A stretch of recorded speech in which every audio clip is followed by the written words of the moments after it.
Imagine sitting at a grand medieval feast. Candles flicker, a lute plays softly in the background, and servants bring out dish after dish. You eagerly grab a plate, only to realize it's full of eel pie, roasted swan, and porridge made from blood. Welcome to the strange, fascinating, and downright bizarre world of medieval food, where nothing was off limits and flavor often took a backseat to superstition, preservation, or just plain necessity. Today, we're diving into 10 of the weirdest, most jaw-dropping foods that real people ate in the Middle Ages. And trust me, you won't look at your dinner the same way again. If you're a fan of bizarre history, strange traditions, or just love hearing about things that make you say, wait, they really ate that? Then you're in the right place. Let's jump in. We're starting strong with a dish fit for a king, lamprey pie. If you've never seen a lamprey, imagine a sea creature that looks like a slimy eel with a face straight out of a nightmare, full of concentric circles of teeth. These jawless fish were considered a delicacy among nobles, especially in England. King Henry III was so obsessed with lamprey that legend says he died from eating too many of them. The preparation? They'd bake these toothy fish into a rich spiced pie using wine, cloves, and even sugar. This was luxury cuisine in medieval times. Today, most people wouldn't touch lamprey with a 10-foot pole. And yet, back then, it was high society. On a plate. Next up, blood porridge. Yes, you heard that right. Also known as black porridge or blood pudding in some regions.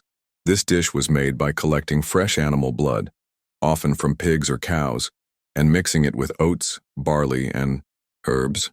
The blood thickened the mixture, creating a rich, iron-heavy meal that was surprisingly common among peasants. Think of it as the medieval version of using every part of the animal. Waste not, want not. As unsettling as it sounds, variations of this still exist today, like the famous Scandinavian blodgrut or even modern blood sausages. It's a tradition that, while bizarre to some, was deeply rooted in survival and sustainability. Now let's get a little flashy. Picture a giant roasted peacock brought to your table, not plucked and bare, but fully redressed in its brilliant feathers after cooking. That's right. Nobles in the Middle Ages weren't just about taste. They were about presentation. The peacock was roasted, then carefully adorned with its own plumage to wow guests. Sometimes they even reattached the head and placed a small candle in the beak to make it appear the bird was breathing fire. The meat, however, was tough and gamey. Most guests didn't even like the flavor. It was more about showing off wealth and extravagance. Think of it as the medieval version of an Instagram food post. All looks, questionable taste. Before almond milk was a modern health trend, it was a medieval kitchen staple. In fact, medieval people used almond milk for almost everything: soups, stews, sauces, desserts. Why? Because regular milk spoiled quickly, especially in warmer months. Almond milk, on the other hand, could be made on demand and stored more safely. But don't imagine a sweet vanilla latte. This was more like a thin, grainy paste made from ground almonds and water. And while it sounds bland, it was essential during religious fasting periods when dairy was forbidden. They even used it in fish-based desserts. That's right, sweet, almond fish custard. And no, that wasn't popular even then. Now we enter the Franken-science part of medieval cuisine. The cockentrice was the ultimate showpiece, created by sewing together the front half of a pig and the back half of a bird, usually a chicken or goose. Then it was roasted whole and served at feasts. Why? Because the medieval elite loved novelty. The weirder and more extravagant, the better. There's even historical documentation describing how chefs would reconstruct animals to create fantastical creatures, like dragons made from roasted animals stitched together. It was theater, with meat. You thought we were done with eel? Nope. Eel was everywhere. Eel pies, stewed eel, pickled eel. There were even eel pancakes. Eel was one of the most common foods in England due to its abundance in rivers. It was easy to catch, didn't require refrigeration, and could be dried or smoked for long storage. In fact, some landlords accepted rent payments in eels. That's how valuable they were. And while it sounds strange today, eel was considered hearty, nutritious, and versatile. Though I'll admit, eel pancakes might be a hard pass. You've probably seen this classic image: a roasted boar's head, mouth agape, with a shiny red apple between its teeth. Well, it's not just a cartoon trope.